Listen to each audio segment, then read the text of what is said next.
2부 크립토 입식 2부 이어가도록 하겠습니다. 2부에서는 리플 소송에 관련된 판결 내용에 대한 구체적인 그 내용을 가지고 이야기 나눠보도록 하겠습니다. 대표님 안녕하십니까? 안녕하세요.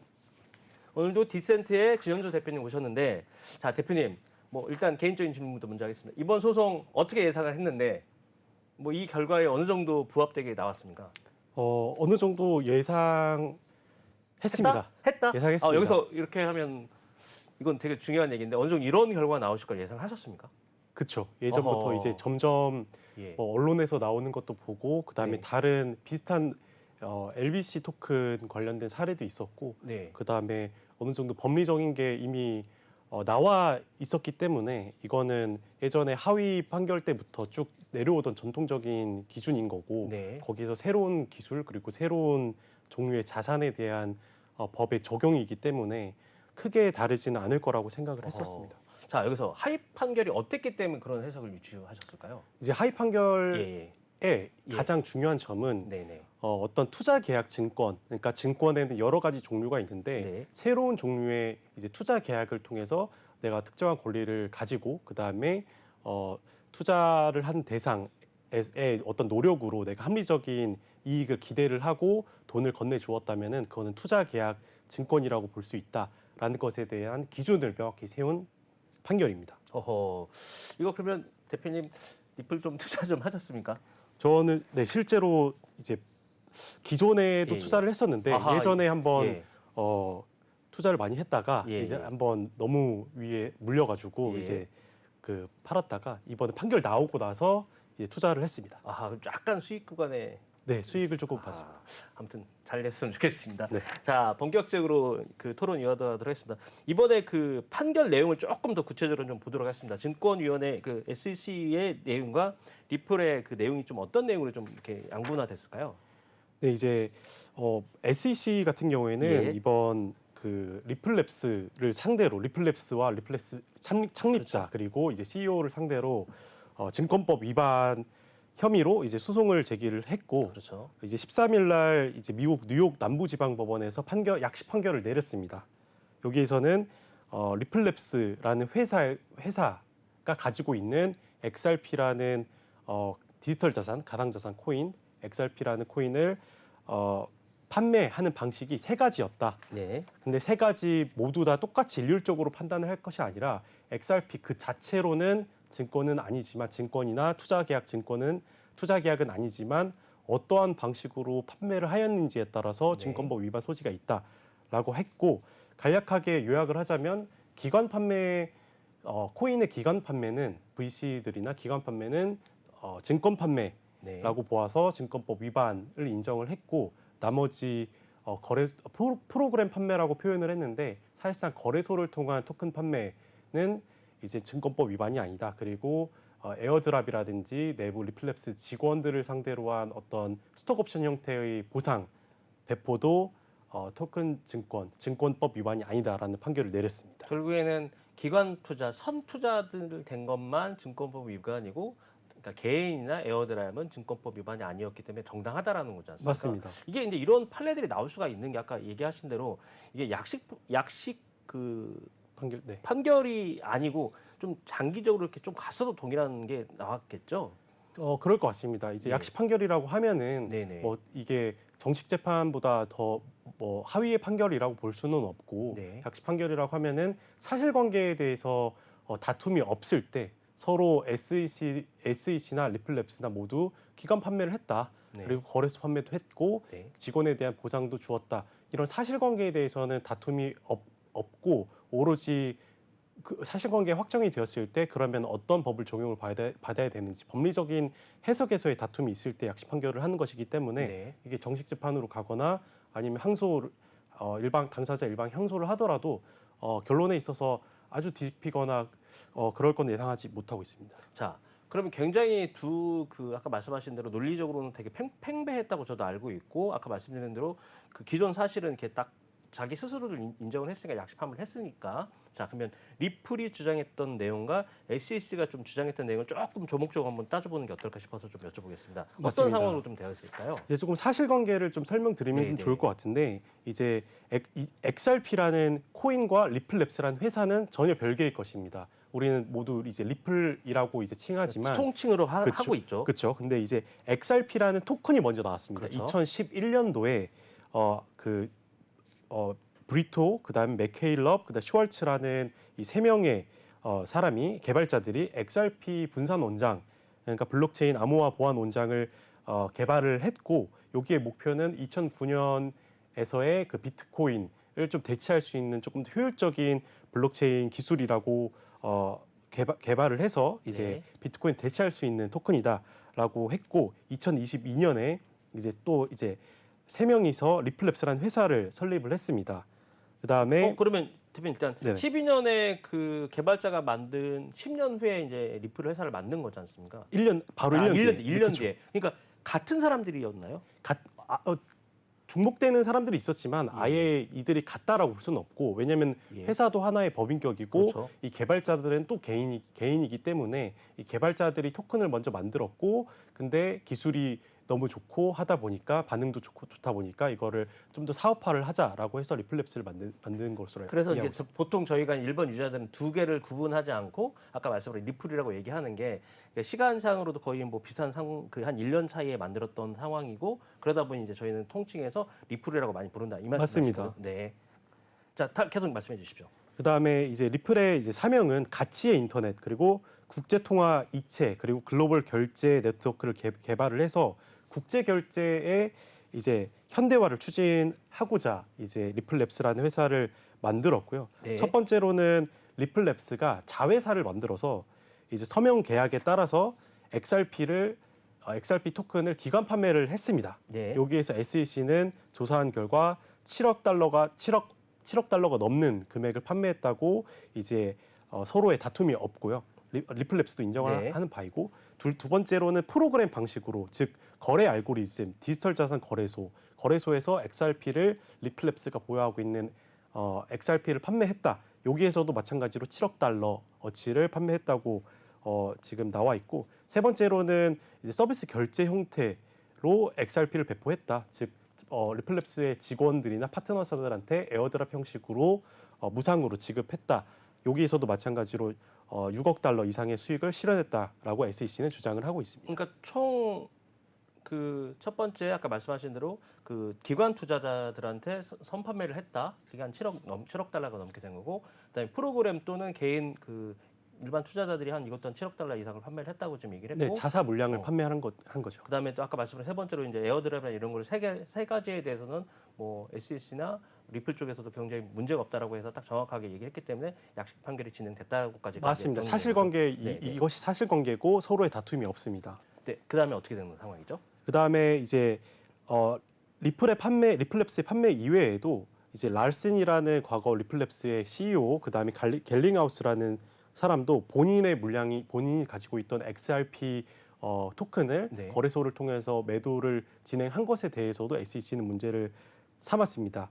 근데 이게 문제가 뭐냐면 네네. XRP라는 것이 만약에 미국 증권법상 투자계약증권 이제라고 본다면은 증권 신고서를 제출하지 않고 그 다음에 이제 에드가 시스템에서 이제 공시도 하지 않고 이러한 점들이 모두 미국 증권법 위반이라고 해서 소송이 진행된 것입니다. 그러니까 결국에는 이 얘기는 투자자는 그러니까 회사 내부 직원이 그러니까 뭐 임원이 이렇게 갖고 있던 리플을 이렇게 네가 쉽게 말해서 우리가 얘기하는 팔았다는 거잖아요. 맞습니다. 팔았을 때 이게 지금 원래는 신고를 해야 되는 상황이 아니냐, 증권성분 신고를 해야 되는 게 아니냐라고 지금 SEC에도 반문을 했던 거고, 뭐 거기서도 여기서 리플 측에서도 판매를 했다고 인정을 하는 부분이죠, 이것도요. 맞습니다. 근데 여기는 이 결과는 어떻게 나왔을까요?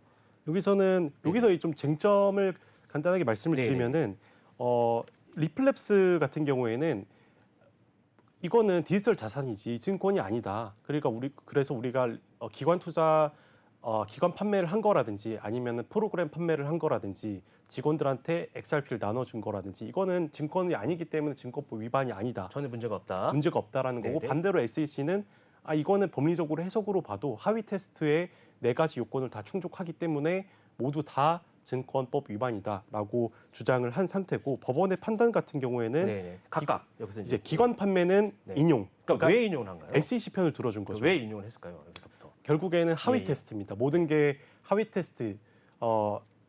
예전에 미국 오래된 이제 대법원 연방 대법원 판례에 네. 나오는 네 가지 기준이 있는데 네네. 이 금전의 투자가 있어야 되고 금전에 투자가 있어야 그다음에 되고. 공동 사업을 경영을 해야 되고 네. 세 번째로는 수익의 타인의 노력이 있어야 되고 네 번째는 타인의 노력으로 인해서 나한테 이제 합리적인 수익을 예. 기대를 하였을 것. 예, 예. 네 가지 요건을 모두 충족했다고 보았습니다. 아하. 법원도 마찬가지. 그러니까 그 네 가지 부분에 있어서는 그러니까 증권성이라고 인정했던 부분이 결국에는 법인 투자자들은 그런 노력들이 니네 사전에 이걸 구매를 했을 때 대량으로 구매를 했을 때 이런 네 가지의 행위를 니네가 다 예측하고 샀으니까 이거는 증권이다. 뭐 이런 부분인가요? 맞습니다. 예측하고 샀다라기보다는 네네. 이런 기관 투자자들이 당연히 돈을 지급을 할 때에는 거기에 대한 수익에 대한 기대를 하고 투자를 한 네. 것이 합리적이다. 그렇죠. 그렇게 생각을 하는 것이. 왜냐하면 기관 투자자들은 그 사람들의 돈만 있는 것뿐만 아니라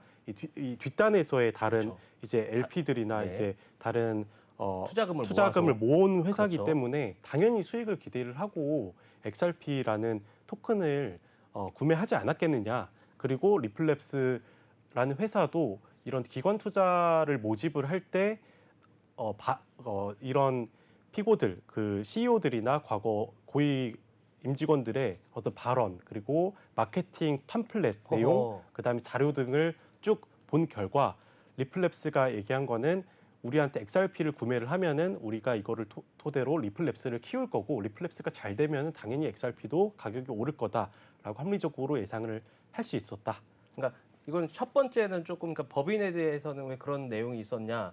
이거 니네가 이거를 구매를 하면서 그러니까 어떤 수익을 요구를 할까? 하위 테스트상 네 가지의 요건들을 니네가 그걸 알고 이미 뭐 예측을 하고 샀기 때문에 그건 맞습니다. 당연히 이거는 아까 말씀하신 증권으로 인정을 했다라고 딱 정리했습니다. 그러면 두 번째는 어떤 상황일까요? 두 번째는 프로그램 판매. 네. 이제 거래소 판매죠. 그러니까 그 리플랩스는 이제 1,000억 개의 XRP 중에서 네. 800억 개를 보유하고 있었는데요. 그 중에 일부 금액을 판매를 해서 이제 수익을 보았다라는 혐의인데 프로그램 판매 같은 경우에는 기존 기관 판매에서는 당연히 서면, 그러니까 계약서 종이로 된 서면이 당연히 있었고 그게 네. 종이 서면이든 이제 전자 계약이든 어떤 계약서가 존재를 하였음에 반해서 우리가 일반적으로 투자자들이 거래소를 통해서 코인을 살 때에는 어떤 계약서를 작성하지 않고 단순히 클릭이라든지 아니면은 이제 블라인드 매수라고 하는데 네.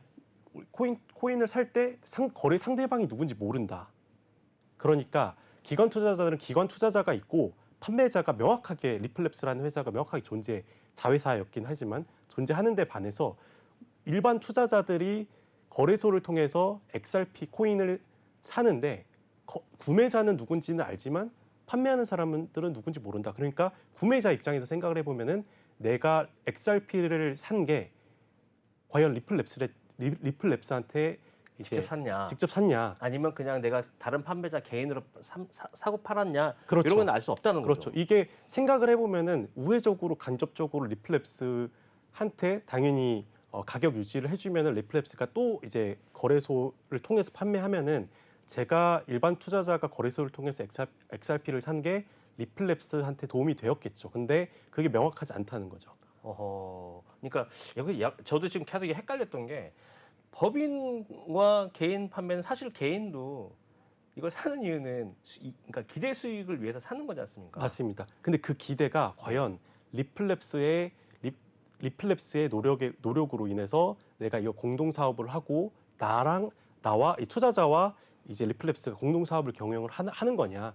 그리고 이제 XRP를 당연히 수익을 기대를 하고 사죠. 근데 거기에 대한 단순한 수익에 대한 기대로는 안 되고 내가 투자자들이 XRP를 거래소에서 사는데 그러면은 리플랩스가 저의 돈으로 그렇죠. 이제 회사를 운영을 하면서 수익을 벌어다 줄 것이냐. 그러니까 거기에 대한 기대는 그러니까 없었다는 쉽게 거죠. 말해서 누군가의 개인 투자자가 돈을 샀는데 그게 리플레스의 어떤 경영과 맞물려서 그 돈이 투입이 됐는지 거기에 대한 기대는 하지 않는다는 거죠. 그렇죠. 일반 투자자 아하. 입장에서는. 그러니까 내가 단순히 투자를 했지만 내가 회사가 발전하리라는 그 기대 수익보다는 내가 사고 파는 행위에 대한 어떤 이익을 한 것까지는 이해가 되지만 회사 자체에 대한 어떤 발전 가능성은 없다라는 맞습니다. 의미일까요? 조금 더 이제 투기적인 요소가 많기 때문에 투자자 입장에서는 거래소를 통해서 누구를 상대로 거래를 하는 거고 나의 돈이 누구의 이제 지갑으로 들어가는지를 전혀 일반적인 사람들은 보통 그거를 기대하지 않고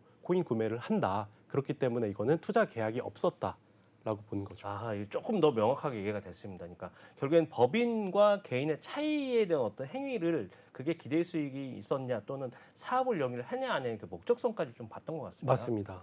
자, 그럼 세 번째는 에어드랍 부분 어떻게 됐나요? 에어드랍 부분 같은 경우에는 이제 리플랩스의 임직원 그리고 네네. XRP라는 이 블록체인 생태계에 기여를 하고 있는 여러 파트너사들한테 XRP 토큰을 지급한 행위에 대해서는 하위 요건 네 가지 중에서 첫 번째 요건인 금전의 투자가 없었다라는 이유로 기각을 당했습니다. 아까 종전에 말씀드린 거래소 네네. 같은 경우에도 거래소 판매 같은 경우에도 네 가지 요건 중에서 수익에 대한 합리적인 기대가 없었다. 토큰 구매를 하는 사람들은 그 리플랩스의 노력으로 인해서 본인이 수익을 볼 것이라는 것에 대한 합리적인 기대가 일부는 있었겠지만은 그것이 확실하게 입증이 되지 않는다라는 이유에서 이제 기각이 난 거고 마지막으로 그 리플랩스 직원들한테 에어드랍 해준 행위에 대해서는 금전의 투자가 없었다. 허허. 결국에는 내가 일을 열심히 했고 내가 회사에 기여하는 바가 많았기 때문에 나한테 코인을 준 거지 이 코인으로서 그 일반 직원들이 뭐 사고 파는 행위에 대한 어떤 그런 그 맞습니다. 해소로 보지 않았다는 거네요. 증명되지 않은 것으로 보입니다. 허허. 자, 이게 이렇게 되면은 결국은 이 판결에 대한 어떤 그 내용이나 검토가 어떤 식으로 지금 향후에 좀 발견이 될까요?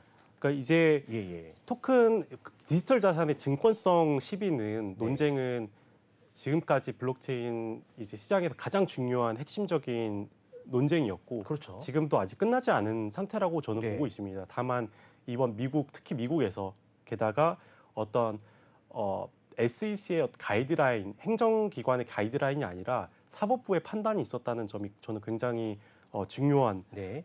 이제 기점이라고 생각을 하고 이번 리플 소송을 통해서 어떻게 될까요? 우리가 아는 것은 네, 네. 이제 거래소가 가장 큰 수혜자가 될 것입니다. 왜냐하면 거래소 판매에 대해서는 이제 증권법 위반이 아니라는 것이 좀 명확해졌으니 코인베이스라든지 바이낸스는 잘 모르겠지만 일단은 코인베이스가 가장 큰 수익자가 될 것입니다. 자, 이번 판결이 국내에는 어떤 영향이 올까요?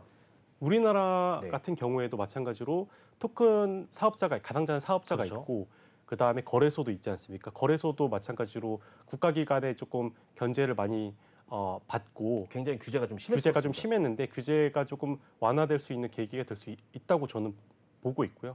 마찬가지로 리플 투자자들이나 아니면 다른 증권으로 조금 문제 여지가 있는 토큰의 투자자들도 조금 더 안심할 수 있게 될 것 같습니다. 자, 그럼 마지막 질문입니다. 대표님. 네.